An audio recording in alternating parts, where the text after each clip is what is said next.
Reason number one, we lose our love for God. We can't love two things, be committed to two things at the same time. Number two, it's not from God. There are holy things, godly things, the things of the world. The structure of the world is not. Number three, it does not last. The things that the world values is all going away. And then number four is that God's amazing promise that there's something better. 1 John 2:17. And the world is passing away along with its desires. But whoever does the will of God abides forever. Now, this is not talking about living forever, because we're all going to live forever. I want you to get that and get that clearly. It's talking about abiding and being with the God of the universe forever, and there's so much better joy that's there. Listen to David write this in Psalm 16. You make known to me the path of life. In your presence there is fullness of joy. At your right hand are pleasures forevermore. He's saying there's something better that's coming. There's something that's far greater that you can't even imagine, that is greater than anything that this world has to offer here and now. Let me see if we can understand this. It's almost lunchtime, and back in 2019, many of you, just like me, would probably go out to a restaurant without a mask and do things and be able to sit and eat. And I've made this mistake countless times. Be honest, you probably made it as well.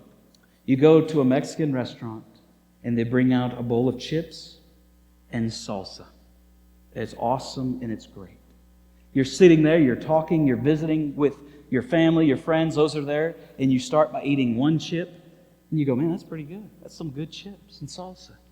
Then you eat another one, you're just having conversation. Suddenly the table looks down, you realize what happened. The bowl's empty. So like every good Mexican restaurant does, they come out and they bring you another bowl of chips. And next thing you know, what happens? It's empty again. I don't know how it happens, but it's empty.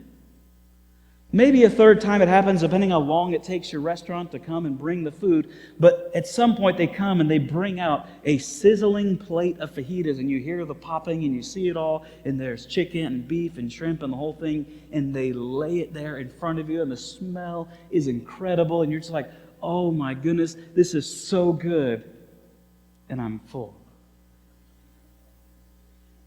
I can't believe I just filled up on chips and salsa when these incredible warm fajitas with the warm tortillas off to the side and all the fixing was brought out before us, and I filled myself up on chips.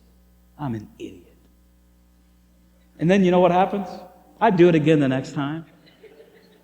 That's what we do. And this is what John is saying. Listen, you're filling yourself up on these things that is not even so good. You have no idea what's about to be placed right in front of you that is so much better.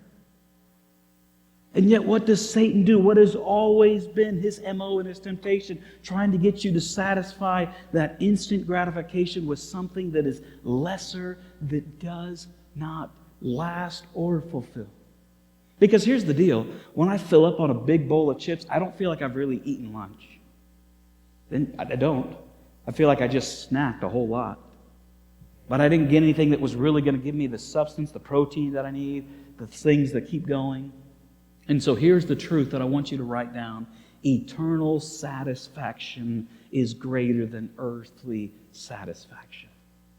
Eternal satisfaction is greater than earthly satisfaction. Please stop believing the lie that there is something better that the world has to offer here. Don't give your affections to it. I don't say don't enjoy it. Remember, I'm not saying you can't enjoy good food or enjoy good relationships, enjoy things. What I'm saying is do not have agape, do not have sacrificial love towards the things of this world. Don't give up things in order to attain things that this world has no value. So here's the point. There is a greater life than what the world has to offer. On August 22nd, 2016, in the Philippines, there was a man that walked in carrying this big, giant, 2-foot pearl. He walked in to an antiquities dealer and set it up there and said, listen, I found this 2 years ago. I thought it was just a rock, and I've kept it under my bed for good luck, but I want you to look at this because I think it might in fact be a pearl. The guy looked at it, and sure enough, it was a pearl. It was a 2-pound pearl worth $100 million. That this guy thought was a rock that he's just having sleeping right there underneath his bed. And so, I love this analogy because Jesus says, listen, the person that wants to follow me, it's like that person that found the pearl of great price. And when he found it, he sold everything that he had so that he could get this pearl. Why? Because he knew it was worth it.